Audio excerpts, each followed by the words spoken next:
Светоста, браќа и сестри, не е титула, како што е титула, да речеме, кога му се обраќаме на кралот или кралицата со ваше височество. Или кога му се обраќаме на архиепископот, ваше блаженство, или мене, како митрополит, ваше високопросвещност. Тоа е титула. А светоста не е титула, не им се обраќаме на светителите со титулата што ја имат, зашто светоста не е титула. Светоста е начин на живот. Ќе слушнете малку подоцна, само во оваа литургија велиме светињата на светите. Светињата најсвети кој може да е, тоа е Господ Христос. Тој се предава на светите. А што е светителство тогаш? Свет значи одвоен. Значи Господ го одвојува, како што некогаш го одвоил израелскиот народ од другите народи, сега во епохата на христијанството ги одвојува христијаните од другите луѓе. Тоа е привилегија, меѓутоа што е и голема должност. Зашто од една страна привилегирани сме од Господа, што сме одвоени. Од друга страна тоа е голема должност да бидеш од Бога одбран. Тоа треба да го знаеме за светителите, како што светител денеска славиме Свети Николај, Мир Ликискиот чудотворец. Мира Ликиска била во делот, онај дел денешна Турција кон Сирија. Значи во тој дел денеска се е турско. Нормално, меѓутоа некогаш била Мира Ликиска христијанска. Си христијани биле сите. А овој Николај, кој денес го славиме, бил епископ во тој град Мира Ликиска. Во 325 година, тоа е многу далеко, ќе рече човек, 329.024 година, во 325 се случува, царот Константин го свикал првиот Вселенски собор. И на него, тога во таа епоха живее, значи Свети Николај, и тој тогаш присуствувал, бидејќи бил повикан од царот да присуствува во Никеја. Никеја наоѓала близу, прилично близу, за тоа време треба да биде точно човек, ама близу Константинопол денешен, Цареград што го вика. Значи, Мира Ликиска отишол во Никеја за да учествува на првиот Вселенски собор, каде што главна тема била Ереста Аргиева. Ари, може би не е сега време да шириме таа тема како учел и што учел, меѓутоа заради погрешното учење кое е осудено на првиот Вселенски собор, овој светител, Свети Николај, значи од Мира Ликиска, најверојатно со брод, од Печки е прилично далечо, со брод отишол во Никеја, на првиот Вселенски собор. Меѓутоа, многу ревносен маж за верата. Значи, тешко може да ги поднесе невистините за верата. И затоа се случила немилната на самиот собор. На самиот собор овој светител, што вели Бендерен Тарот, ќе му залетел шамар на овој Ари, кој беше осуден на првиот Вселенски собор. Ама за тоа не го допуштила, да мислите сега да се размафтува епископот владиката, луѓето се што не му се допаѓа се да казнува на тој начин, со шамар. Заради тоа веднаш од соборските оци му било одземен чинот. А Ако ти не можеш да се држиш кон еден ари, како се не држи кон други може би грешно. И му го одзеле чинот, што се вели во современ речен го расчиниле.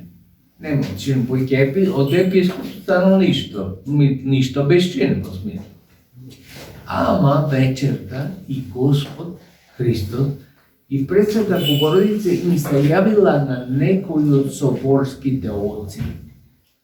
И му рекли, што па не да го правите, овој свит човек Божи, светово, тој го направи тоа од ревност, затоа што на крај излезе, не знаја сите во почетокот дека тоа е погрешно учење Ариева. Меѓутоа, соборот го осуди тоа учење дури на крајот, со завршетокот на соборот. А ова не се случува баш на завршетокот на соборот, оти соборот трае повеќе денови. И Свети Николај е оправдан од Христос и од Богородица. И јавувајќи им се на некои од соборските оци, тие веднаш реагира. Да го вратиме чинот. Тој овој човек тоа го направи од ревност. Не го направи затоа што не може да се водржи. На сите да покаже, гледате до денес, колку векови ние го спомнуваме ова. Дека Николај, Методичиот чудотворец, му залепил шамар на еретикот Ари.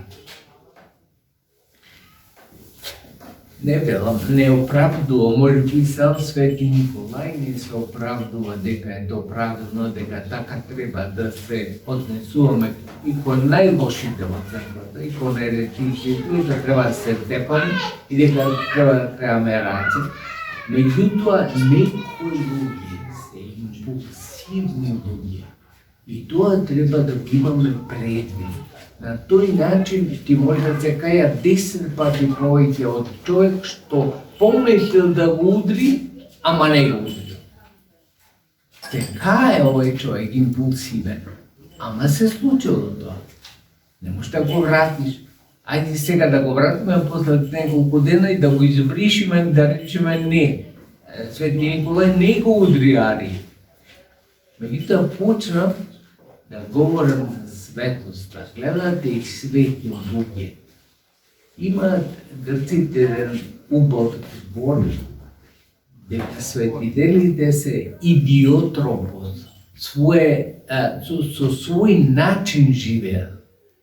Значи, не треба да бараме шаблони и дека како што некој си мисли, сите светители се исти. Не, секој од светителите е различен. Еден е овако, еден е онако.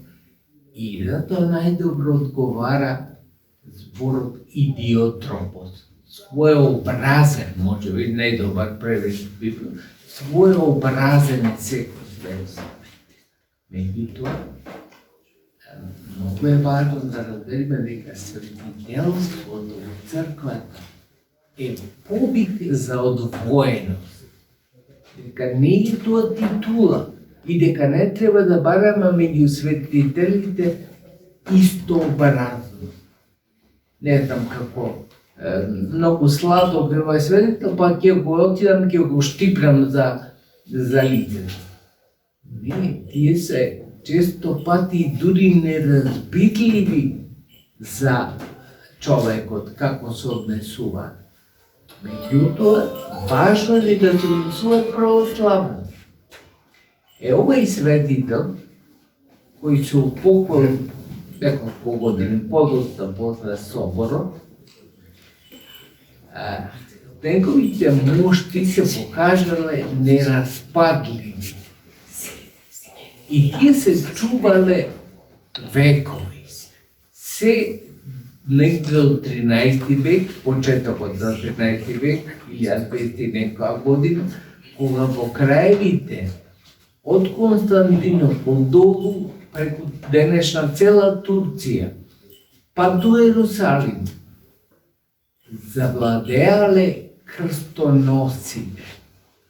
Тоа било, значи, после расколот со Западната црква, после 11 век, тие за да ја оправдаат некако политиката на папата, дошле да ги завојуваат сите, да ги отвојат подобро сите територии каде што биле православните и направиле голем покој, ама и грабеж. Во Константинопол, наречен царите, значи кој било лука на православието, испокрале се што имало многу големо богатство. Богатство во смисла путирите, кои се причестувале верниците, во многу цркви биле златни. И сето злато украле во Западната црква. Ама многу потрагично е што ги украле моштите на многу светители. Меѓу кои моштите на Свети Николај. Некаде слушам дека моштите на Свети Николај поминувале преку патот Вие Игнација, затоа во овој темирхисарски регион многу цркви се посвети на Свети Николај. Меѓутоа, скромно сметам дека тоа не е точно, затоа што има податок историски дека моштите на Свети Николај со брод се однесени во Бари денешен во Италија. Значи не оделе покопно за да поминат тука, туку оделе со брод ги однели. Овој ден ги го славиме, тој пренос на моштите, значи од Мира Личиска во Бари во Италија. Зато два пати го славиме Свети Николај, еден го славиме во декември и еден го славиме сега, во мај. Ама овој ден е пренос на моштите. Значи не е ден кога се упокоја, тој се упокоја на 6 декември по стар, односно кога доаѓа 19 декември по ново. И така и го славиме. Ама денеска го ги славиме пренос на моштите, зашто овие западњаците ги пренеле од Мира Личиска во Бари, каде што и до денес се наоѓаат моштите на Свети Николај. Во Бари во Италија. Многу мина веројатно и поминале да се поклонат на тие мошти во Бари во Италија. Не престануваат да прават чудеса моштите на Свети Николај, дури денеска кога се наоѓаат на друга територија. Тоа, ако го поврзиме со претходно што го споруваме, дека светоста значи издвоеност. Издвоеност не од Бога, издвоеност од вообичаеноста. Тоа е еден специјален, ајде така, начин на постоење. Тоа е светост. Тогаш не е чудо зашто Свети Николај денеска и во Бари прави чудеса, и да го однесиш на крај на светот и таму ќе прави чудеса. Затоа што неговата издвоеност, а приврзано со Бога истовремено, му дава можност да го прави тоа. Затоа, браќи и сестри, секогаш да имаме почит кон светителите во црквата. Меѓутоа, овој светител е особено почитуван меѓу народите во оваа епархија и во многу региони во светот, затоа што ги покажал на дело неговата приврзаност, ја покажал и неговото учество во самиот Господ. Милоста Божја да биде на вас. Таја нека ве води по овие стрбни патишта на живот. Нека ви даде правилна насока прво, а потоа да не заборавиме дека нашиот труд е потребен да стигнеме до целта, а тоа е единството со нашиот Бог. Isus Hristos koji je voskresao od mrtvih. Ispoved.